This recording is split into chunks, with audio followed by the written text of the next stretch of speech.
Footscray at the Western Oval by 11 points. The 4 points gives the Demons some hope of a place in the finals, but the way they won would hardly inspire thoughts of a premiership. In an ordinary opening, at least Kennedy and Jay Viney did their best to keep the crowd entertained. Jakovich was giving Kennedy a bath in the first term, but the spearhead must have left his kicking boots behind. He eventually got one, and when Heaver capitalised after Foster could have almost been paid a mark, the D's led by 15 points at quarter time. The second quarter was almost as forgettable. Brownlow favourite Stynes opened his account, and then at the other end, Hawkins finally got the Doggies first after a brilliant mark. But the rest of the quarter almost sent the crowd to sleep, and the half-time siren came as something of a relief. Melbourne 25 points up.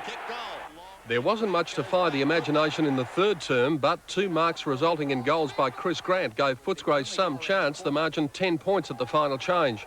Bulldog live-wire Justin Charles and even coach Terry Wheeler tried to whip the crowd up, but it only served to fire up Jakovich, and his second gave Melbourne some breathing space. The Dogs refused to lay down, and their best passage of play for the match, which resulted in a goal to Wine, saw them within a kick. But the Demons were able to hang on for the last 20 minutes, eventually running out uninspiring 11-point winners, and they now face an anxious wait with the last round bye to see if they'll take part in their 5th successive final series. So Melbourne by 11 points. Jimmy Stynes probably racked up another 3 Brownlow votes. 8-8-56 to Footscray, 6-9-45. Chris Grant kicked 2 for the Doggies. Alan Jakovich, 3 goals, 6 and 4 out of bounds, summed up Melbourne in a game the less said about, the better. And that's pretty much the way the Demons felt about bringing their home and away season to a close. After the match, the Melbourne players were in a daze, not knowing whether they will be in the finals and not knowing whether they should be after such an ordinary display. The Demons may have gone out hoping for the same euphoric ending to the 91 season as 87, but after the 120 minutes, it was a disconsolate mob who left the field.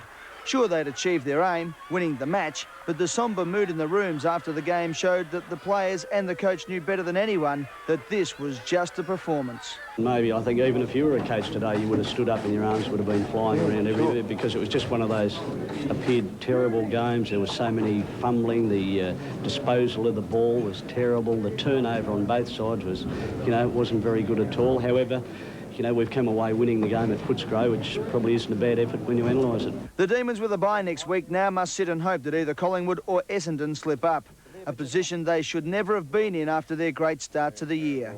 I suppose we deserve it because we didn't play well enough during the season, and plus also today wasn't very good, even though we won. So this week, training as usual, for what? No one knows. Yeah, it's a funny feeling in here, I guess. We're in it and now we've got to, I suppose, rely on Geelong and Adelaide beating the other team, so we don't know whether to sort of sing the song or just sit back and wait. I mean, it's just out of our hands now. At least we won the game. We might have fell in, but we've won the game and just got to wait and see.